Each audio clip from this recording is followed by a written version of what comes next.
Sampurasun, pakai nagawe rahayu, pakai kata benar, membiasakan diri berbuat kebajikan dan membiasakan diri berbuat kesejahteraan yang sejati.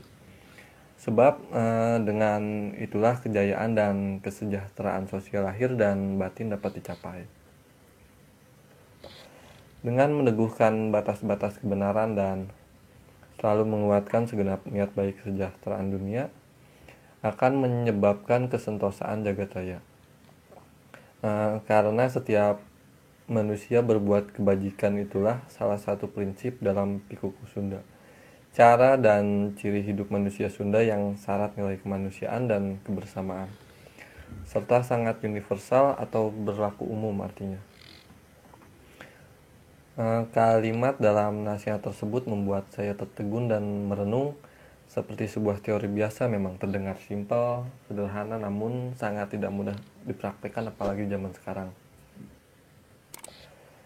Itulah sebuah tuntunan atau pelajaran bagaimana cara memperjalankan kehidupan, dan sesungguhnya pelajaran berperilaku berikut nilai-nilainya tersebut berlaku sepanjang masa dan cocok bagi siapa saja. Diam-diam terbit sebuah kebanggaan jauh di lapisan rasa yang terdalam betapa kakek dan nenek moyang saya telah menemukannya, merumuskan dan menjalankan sebuah pengetahuan tentang perilaku hidup yang demikian luhur. Sama sekali tidak tersurat ataupun tersirat kepentingan untuk dan atas nama pribadi atau demi keuntungan bagi satu kelompok atau satu golongan saja, tapi tegas dan jelas menyatakan suatu prinsip bahwa setiap tindakan kebajikan yang dimulai dari diri sendiri akan mengantarkan kesejahteraan kepada orang lain. Bahkan juga tak terbatas untuk kesejahteraan segala sesuatu yang ada di jagat raya ini.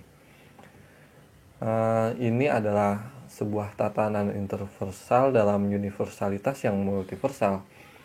Ini juga merupakan sebuah bukti bahwa tuntunan dalam naskah-naskah Sunda Buhun tua ataupun lama sesungguhnya demikian syarat dengan nilai-nilai kebajikan.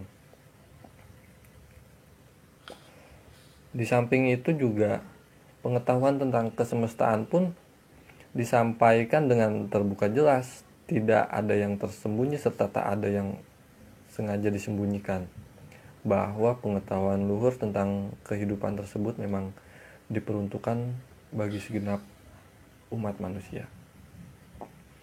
Nah, siapa saja yang ingin hidupnya baik, sentosa, dan sejahtera, yang mana tujuan atas hasil kebaikan, kesentosaan, dan kesejahteraan itu pun tidak ditunjukkan bagi diri pribadi, golongan, atau kelompok tertentu, namun lebih diperuntukkan bagi halayak ramai. Anggota masyarakat dunia dan alam semesta. Nah, dari prinsip-prinsip hidup sebagai makhluk sosial yang berkeprimanusiaan, sangat dijunjung tinggi bagaimana cara mengolah pikir, menata sikap, adab, dan perilaku. Tahu caranya bersyukur dan berterima kasih, termasuk metode berikut mekanisme untuk menjaga alam dan lingkungan sekitar, serta tatanan hidup bermasyarakat. Juga nasihat dalam tuntunan untuk mengenal diri agar sanggup untuk mengolah kemampuan kemanusiaan dengan kapasitas tinggi-tingginya, atau bahasa sekarang bisa disebut jenius. Tetapi memposisikan diri dengan derajat serendah-rendahnya, humble atau rendah hati di hadapan Sang Maha Pencipta. Pikuku Sunda juga menjelaskan keterkaitan yang erat antara sebab dan akibat. Maaf, sebentar.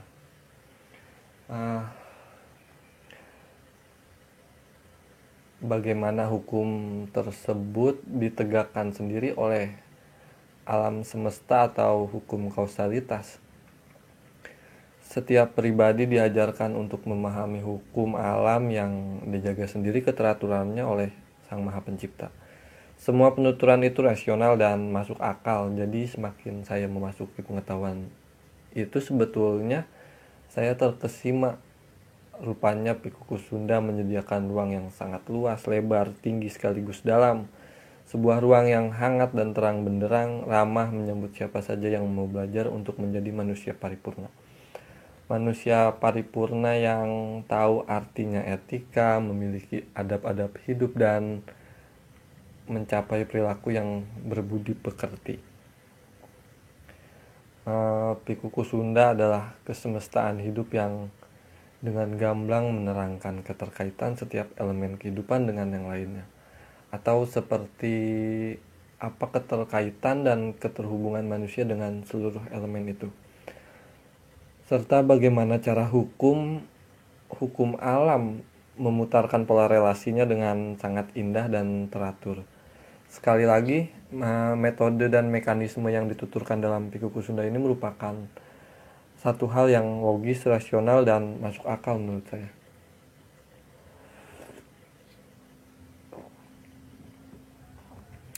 Nah, jadi sudah jelas sekarang kalau Sunda itu bukan nama etnik, bukan suku, atau ras. Sunda sama sekali tidak menunjuk pada wilayah kecil di bagian pulau Jawa bagian barat atau Jawa Barat. Bisa bicara Sunda tidak berarti hidup di masa lalu, karena Sunda itu bukan tentang kerajaan Pajajaran baheula atau Kiwari, bukan menyoal tentang kerajaan Pajajaran zaman dahulu atau sekarang. Tapi Sunda itu tidak bicara tentang darah biru, karena Sunda itu bukan soal kebangsawanan dengan gelar tetek bengeknya. Sunda juga tidak klinik sama sekali. Sunda bukan sebuah pola ritual sektarian, sebab Sunda itu bukan perkara menyembah-nyembah barang pusaka atau batu menhir, dan jelas Sunda itu bukan agama. Ternyata Sunda itu sebuah pengetahuan hidup tentang bagaimana sebuah perilaku baik, jujur, rendah hati dapat dilatih dan dibentuk menjadi karakter atau watak. Bagaimana adab dan sopan santun wajib menjadi pola dasar hubungan antara manusia dengan manusia lainnya. Sunda adalah relasi manusia dan lingkungan sekitarnya. Sunda adalah sebuah metode keterhubungan antara satu manusia dengan ciptaan yang lainnya. Sunda itu ketersambungan budi dan pekerti, pikiran dan perbuatan. Sunda juga mengajarkan agar orang mampu memanusiakan dirinya serta selalu menjaga harga diri dan kehormatan keluarga sebagai penjaga adat tradisi dan warisan budaya leluhurnya. Sunda itu bicara tentang bela pati terhadap martabat bangsa dan negara, karena Sunda mengajarkan kita untuk mencintai tanah air. Jadi Sunda itu sebuah ranah berpikir, sebuah ruang yang menyediakan jejaring kehidupan yang saling terhubung satu sama lain, dan sebuah cetak biru tentang apa yang disebut sebagai semesta dan bagaimana hidup dapat diberlangsungkan dalam suatu tata cara yang dibangun oleh kesadaran atas potensi dan ketetapan posisi. Hanya satu kata yang keluar dalam pikiran saya, kalau leluhur saya mampu sedahsyat ini, lantas kenapa saya hanya diam dan tidak mencoba? Bukankah tinggalan-tinggalan itu warisan untuk saya jaga, dan bukankah warisan-warisan itu juga untuk saya jaga?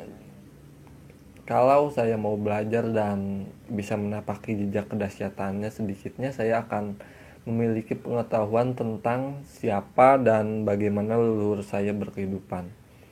Dan kisah-kisah tentang kehebatan mereka tak lagi cuma jadi dongeng atau cerita pengantar tidur. Untuk leluhurku yang terhormat, orang-orang luhur dan bijaksana, para pembangun wangsa besar yang sudah mencapai pengetahuan hidup yang tinggi. Kula amit sejamipit, kula menta sejanggala, kula medar ilmu karuhun, warisan para pujangga. Saya minta izin dan rujukan membuka pengetahuan para leluhur, warisan dan para pujangga. Orang-orang yang mencatatkan peristiwa kehidupan, karena itu Saya yakin jika usaha saya keras, jalan pasti akan terbuka lebar. Tidak mungkin jalan tertutup untuk orang yang ingin belajar mencari kebaikan.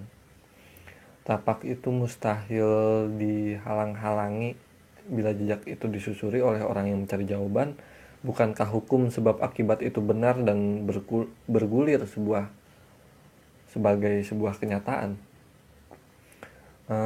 Baheula kaula cager ayeuna meta cager, baheula kaula bager ayeuna meta bager, baheula kaula bener ayeuna meta bener, baheula kaula singer ayeuna meta singer, baheula kaula pinter ayeuna meta pinter, baheula kaula salamet ayeuna meta salamet. Rahayu rahayu rahayu sagung dumadi rahayu sangkan parang ing dumadi pun tabe pun sampurasun.